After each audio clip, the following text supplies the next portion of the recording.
delicatebeats.com. Hey, welcome back YouTube. JT here for delicatebeats.com. Today we are doing things a bit differently. I went ahead and shopped today for this brand new keyboard by Roli. It's a Seaboard Blocks, and I had just purchased a copy of Hans Zimmer Strings, and if you're familiar with sample libraries for orchestral instruments, usually you'll have to be very expressive with two CC controllers, the dynamics and the expression, and I was not getting the right experience with my Roland weighted keyboard. So I figured, maybe I'm gonna buy just a fader MIDI controller or something, and then I remembered about all these new products that Roli has put on the market, and I just fell into the rabbit hole of YouTube, watching all of these incredible demos that Roli has put out, and I was very, very curious, so I decided and went ahead and bought this one. I also ordered those little blocks, the new ones, the M version, so I'm waiting for that one because they didn't have it in stock at the local music shop. But yeah, today we're gonna unbox this thing, see how it feels, how easy it is to configure, and maybe a bit of playing on certain key plugins that I have. I'm thinking probably Serum, Hans Zimmer Strings, and maybe also try to control certain Ableton Live plugins. So let's go and check what is in this box. Okay, so first I can tell you that this box feels really good. Feels like an Apple product basically, and as you can see, the packaging is very, very simple yet super effective. This is what you get in this box: the controller. All right, very, very good build, and by the way, this thing feels amazing. All right, it's very, very soft. And I heard someone during an interview say it felt like skin. I wouldn't go that far, but definitely I was very, very pleased and surprised of how this, I think it's silicone material, how it feels. It's really nice. I was a bit expecting bigger white keys, if I can say, but other than that, it's really, really incredibly awesome. I mean, I was very, very pleased with the build. And so here you get, the instructions to register your product, and how to basically install and configure your keyboard with the Blocks dashboard. So we're gonna go ahead and do that.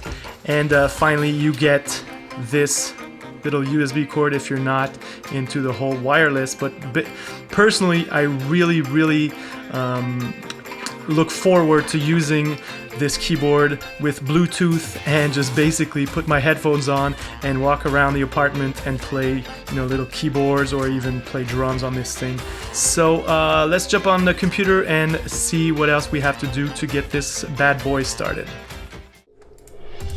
Okay, so here we are in my Roli account. All I had to do was to enter my name, email address, password, and then the serial number that came in the booklet that you saw just a few seconds ago. And the process was very straightforward. As soon as you enter your serial, the website will recognize what your purchase was. In my case, it was the Seaboard Blocks, and I was directly sent to this page right here where I can download a bunch of software that's going to interact with my controller. And I'm not really interested right now in the software, since I really wanted to get started with the Blocks dashboard, as I want to see how easy it is to configure the Seaboard with, for example, a plugin like Hans Zimmer Strings or maybe Xfer Serum. So we're going to install this thing right here, and we're going to try to get started using, let me just finish the install.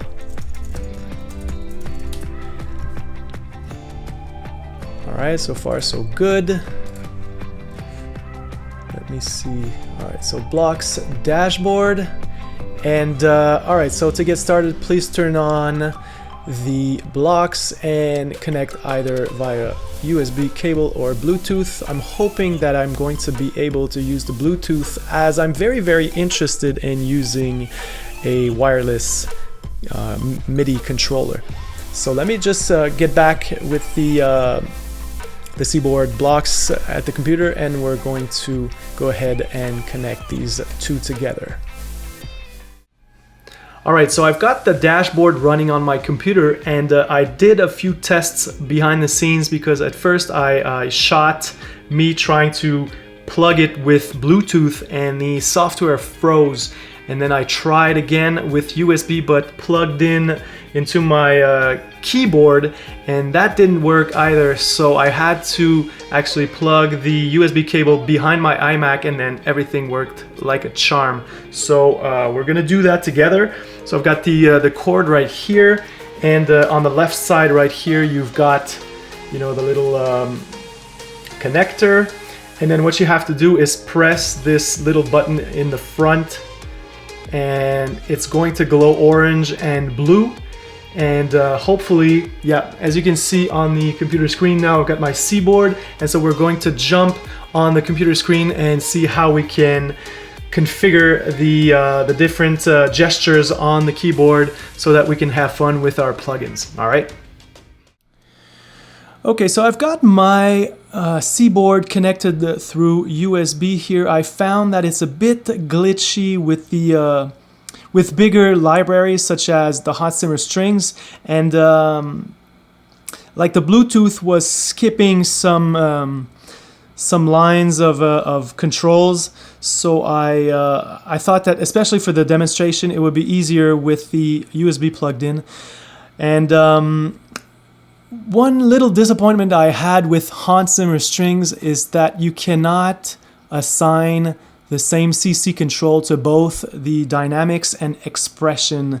So right now, because I do not have my other Blocks M controller, I have to decide between expression and dynamics, which is a bit of a drag, but we can still achieve some very convincing performances with the slide mode on either one of those values. So in this case, I've mapped it to the expression, and by, you know, trying different values here on the dynamics,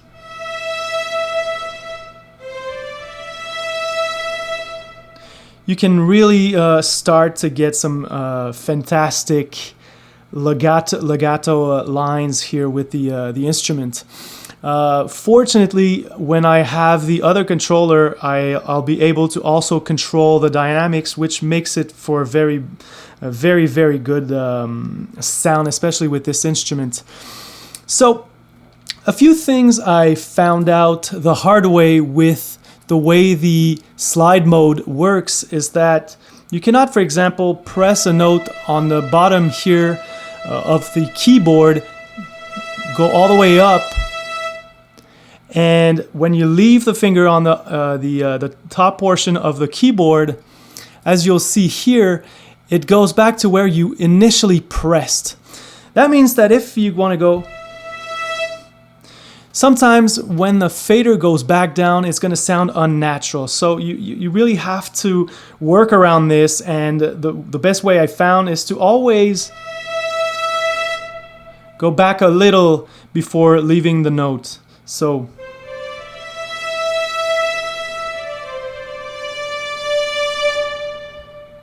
and that sounds very natural, but if you want to go directly like this, sometimes you'll have little glitches. But in the end, anyways, the way a string player would play would be in these undulating movements between loud and quiet. So that works for me. I mean, I like I said, I played around with the different modes, but really the default mode, which is if we go back to the dashboard, is absolute and slide tracking mode at last played. That means that the last point you touched to trigger a note is going to go back to that. And absolute, the way I understood it, is always based on this middle value here of 64 in MIDI. But then with the way the tracking works, this doesn't really change much. I mean, it's better to go back to the middle or to 64 from the initial position you pressed, if that even makes sense.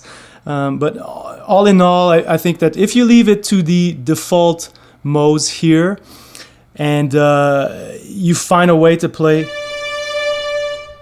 in a natural way, the keyboard is really, really, really awesome. At first, I was kind of disappointed, but then I found ways for me to play, and now I think that the results I'll be able to achieve, especially on, you know, horns, strings, stuff like that, and even obviously synths, is going to be awesome. So now we are going to go to Xfer Serum and see how it behaves with a synthesizer instead of an organic instrument. Okay, so now I've loaded up a future bass patch in Serum, and we're going to see how easy it is to use the slide gesture again with certain controls inside of Serum. So I'm going to assign the slide control again to the LFO speed.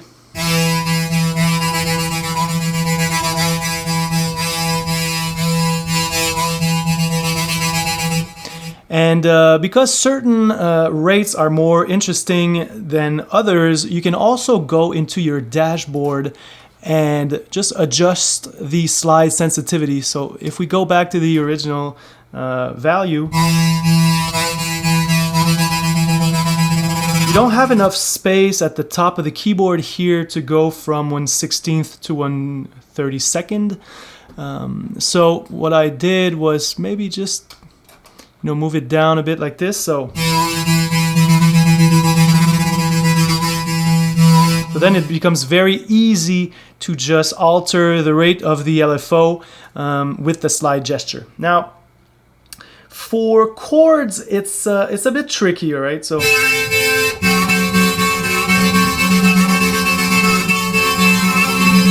sometimes you won't move your fingers at the same time, and the LFO rate will change depending on the notes you press. So it's easier to do simple chords. I mean, if you want to do like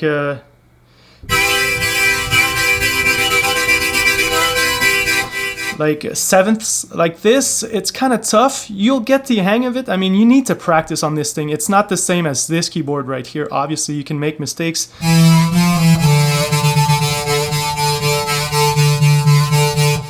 But it's very, very easy. And now, as you'll see, what's nice about Serum is that I can actually put this MIDI learn on anything, really. So any of these controls on the screen can be, linked to the slide gesture with the same CC control, basically, which was different in the Hans Zimmer Strings, and I'm actually probably going to contact them to have them update the Hans Zimmer UI so that you can actually have the same CC on different faders. But very, very easy and intuitive with a synth like Serum. For the last portion of the video, I wanted to see how easy it is to control stock plugins in Ableton Live using the slide gesture on my Seaboard.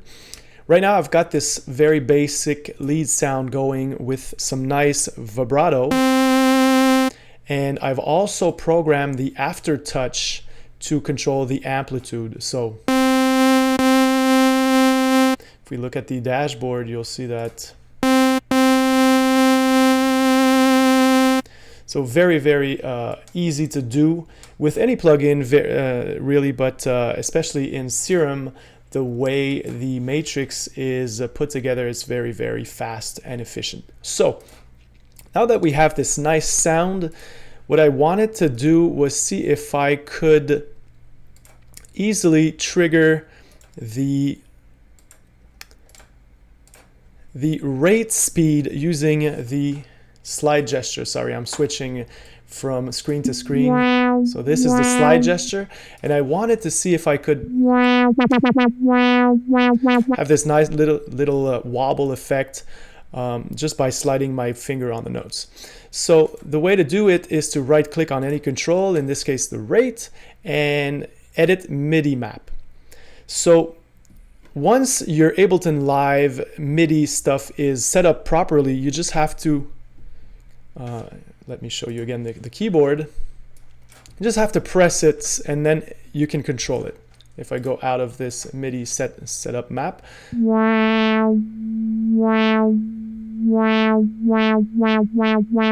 works like a charm.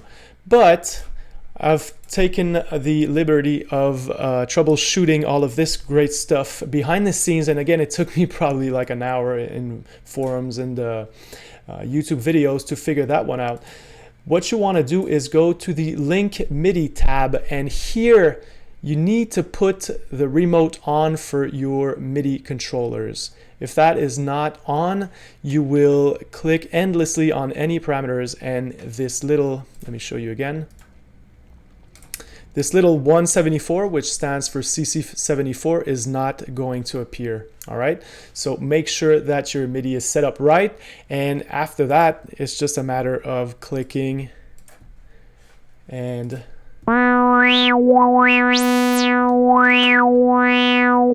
playing. So hope this is helpful, and it helps you make an informed decision if you want to go ahead and buy the Seaboard. So far it's been a day, and I am very, very amazed at how powerful especially the slide gesture. I know my tutorial is based mostly on this gesture, but the aftertouch too, and the vibrato, everything, it is just so empowering. I feel like I'm going to be so much more creative with my synths and my playing now that I've got this little wonder. So on this note, my name is JT for delicatebeats.com. I hope you found this little video useful. If you have questions, use the comments, and if you like the information, give me a thumbs up, subscribe to the channel, and press that little bell button so that you don't miss any of my videos. All right, so have a good day, guys. Peace out.